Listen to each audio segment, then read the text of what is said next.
When the Silver Dragon Queen was searching for information about the blood curse, she was informed by a trusted maid that my master and master's wife were missing.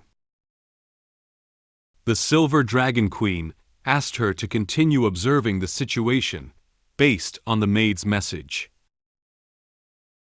At the training ground, I was teaching Muen how to wield a sword, but Muen was not yet very proficient. After the Silver Dragon Queen returned from her inspection tour, she had a lot of conversations with me about daughters. I also appreciate her willingness to tell me. As we were about to leave, the Silver Dragon Queen suddenly asked me to help her put on her shoes.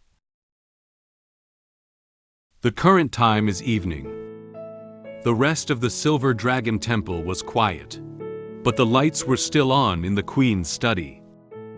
A bright desk lamp illuminated the entire desk, which was piled with many materials and books.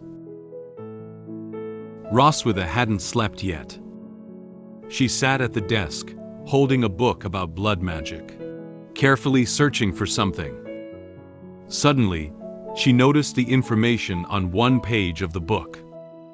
The blood curse is a forbidden magic that can only be used once in a lifetime, using blood as a medium and the practitioner's life as a cost.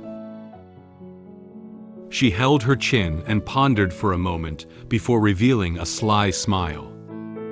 Improve it. Maybe it can become a good way of playing. Just as she was thinking about how to improve the magic that Leon had once cast, suddenly a gust of wind blew into the study. She noticed someone jumping in from the balcony.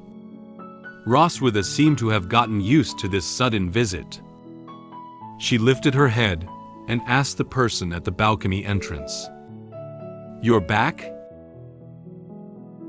A purple-haired female dragon person gently jumped into the balcony, and then knelt down on one knee in front of the desk. She was dressed in maid attire, resembling the style of an assassin. She is the trusted maid of the Silver Dragon clan, Sherry. She nodded slightly and greeted Roswitha. "Your Majesty." Roswitha continued to ask her, "How is the investigation going?" Sherry lowered her head and frowned slightly. Obviously, the news she brought may not be particularly good. She reported the situation she was investigating to Roswitha. "Sorry, I couldn't find the whereabouts of Tiger Lawrence and his wife in the Empire. They have gone missing." Missing? Originally, Roswitha had been helping Leon visit his master and master's wife. However, after hearing Sherry's investigation results, Roswitha was somewhat surprised. She closed the book, stood up, and continued listening to Sherry's investigation results. The information is erased very cleanly. I do not trace their whereabouts. Roswitha's brow furrowed slightly. She lowered her head and pondered the current situation, recalling the information that Leon had once told her about his master and master's wife. According to Leon, his master is just an ordinary farm old man. It doesn't seem that simple. Roswitha realized that the current situation may not be normal. She looked up at Sherry and gave her instructions for the next step. Continue to investigate while ensuring your own safety. Notify me immediately if there is any news. Sherry nodded slightly, indicating that she had received her instructions. "Yes, Your Majesty." Then, she gently jumped out of the balcony and disappeared into the dark night. A few days later, on an evening when the sun was about to set, the voices of an adult and a child could be heard from the training ground. Leon was wearing training clothes and had a serious expression. He held a wooden stick and activated his magic, swinging it forcefully towards the air. With Leon's swing, the wooden stick emitted many blue lightning bolts. Leon was teaching Muen how to wield a sword. After demonstrating several swings of the stick, he turned his head and said to Muen, "Come on, just like me. Swing the stick down hard."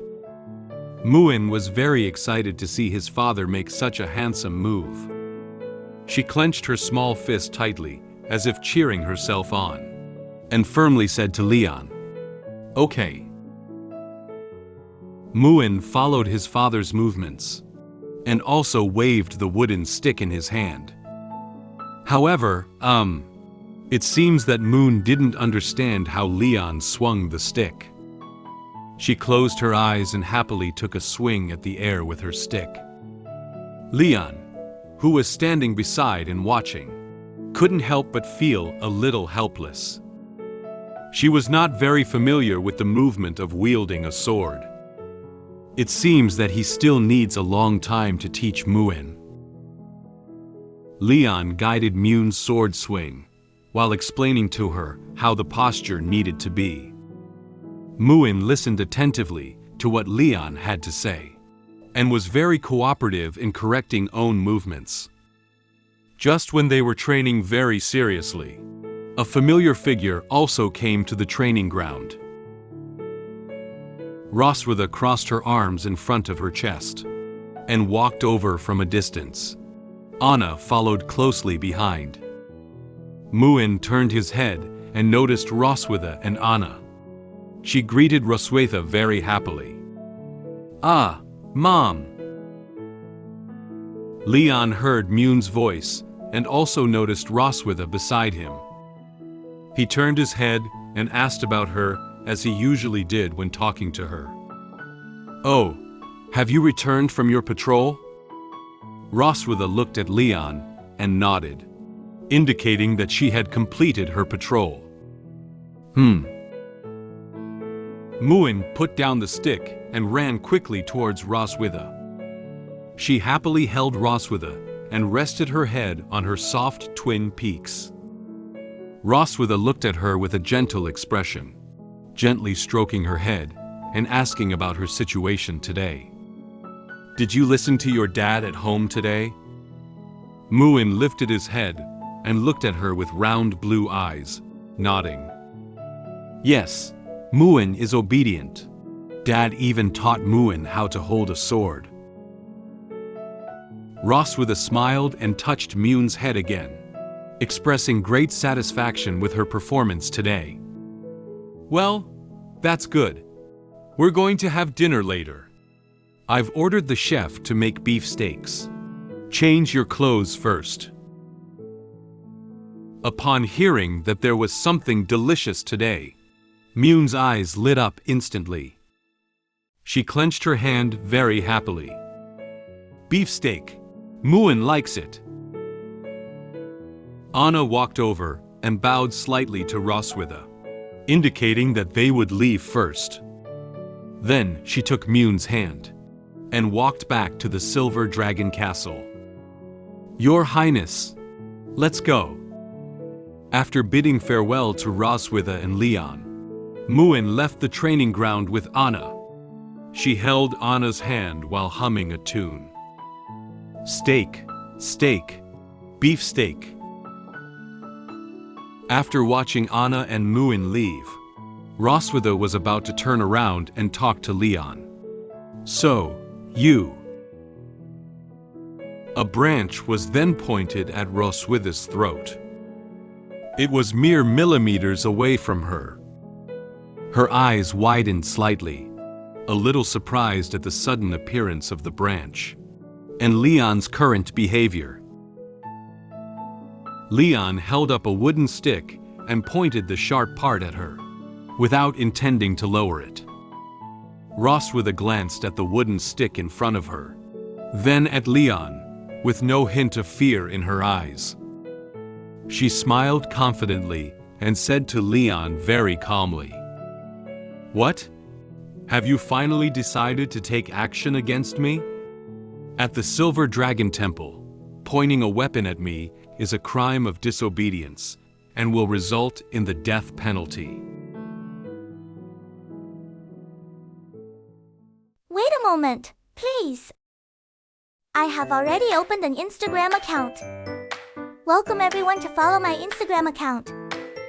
Send me a screenshot of your follow page via private message on Instagram, and you can get the wallpaper of Shut Up Evil Dragon for free.